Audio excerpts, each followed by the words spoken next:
Hello, and welcome to History Talk. Today we're going to be looking at the impact of the Sunningdale Agreement and the collapse of it. So, let's head in. So, hello and welcome back to History Talk. So basically, we talked before the episode that, the vanguard movement were clearly, they had their policies clearly straight, which was, you choose, stopping Catholics from getting their rights over stopping direct rule, which, while obviously, direct rule, you can argue for Northern Ireland at the time was a relatively good idea, because obviously the government was not the best, but, you can understand why you wouldn't want that, but basically, now we are looking at the impact of the collapse of the Sunningdale Agreement. So, the negotiation for the power sharing institutions and the Sunningdale Agreement had actually taken over a year to actually negotiate. The collapse of the executive was seen as a major blow in finding a political solution to the conflict in Northern Ireland. There was widespread condemnation in Britain and Ireland that a strike that was organised by unelected individuals had just been essentially just allowed, and they had the power to just bring down a democratically elected institution.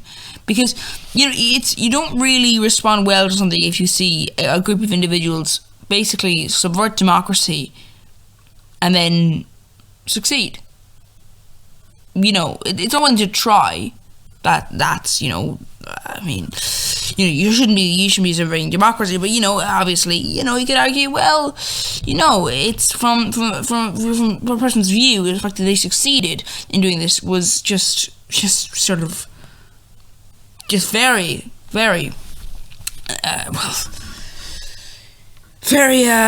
problematic. So the Northern Ireland Constitutional Convention was established in May 1975. This was another attempt to find a political solution. However, it was unsuccessful, and the majority of unionist members were actually against power sharing, although, kind of shows a bit of racism there. But then the Sunningdale Agreement does not actually lead to a decrease in violence.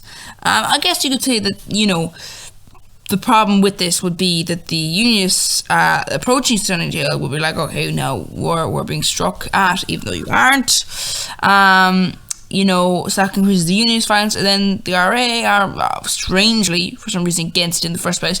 And then when it fails, they look at that as a success, and they continue fighting, and it actually, continues very, very strongly.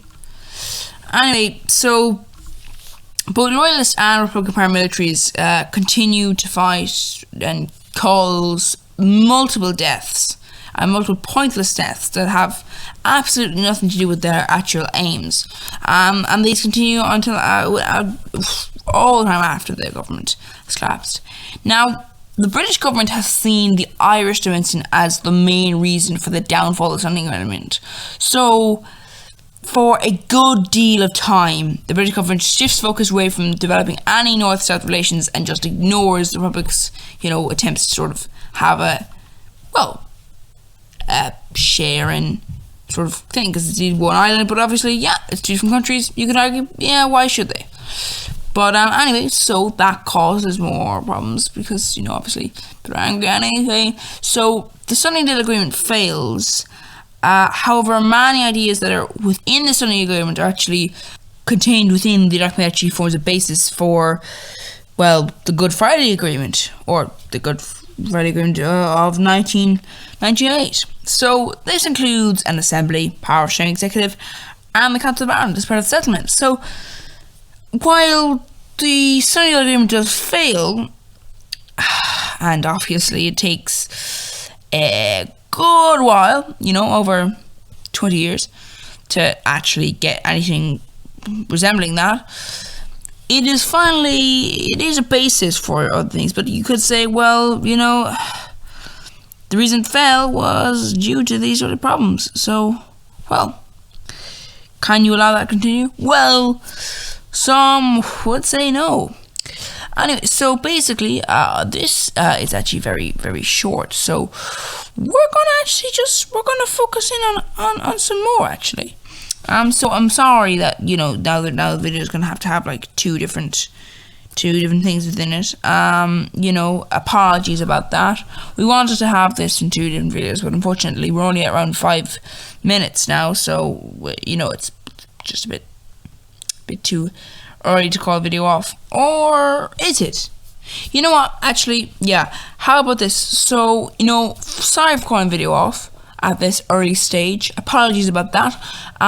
Do not think that this means all videos are only 5 minutes long. Most of them are 10 minutes long or more, so please do join us next time. And we'll be looking at we'll be looking away from Northern Ireland specifically. Actually, we're going to continue looking at Ireland, but not Northern Ireland. So we're looking at the build up to Ireland's independence, I guess you could say, from England. So please do join us then. Please do subscribe to the channel. Please do view other videos. That does help.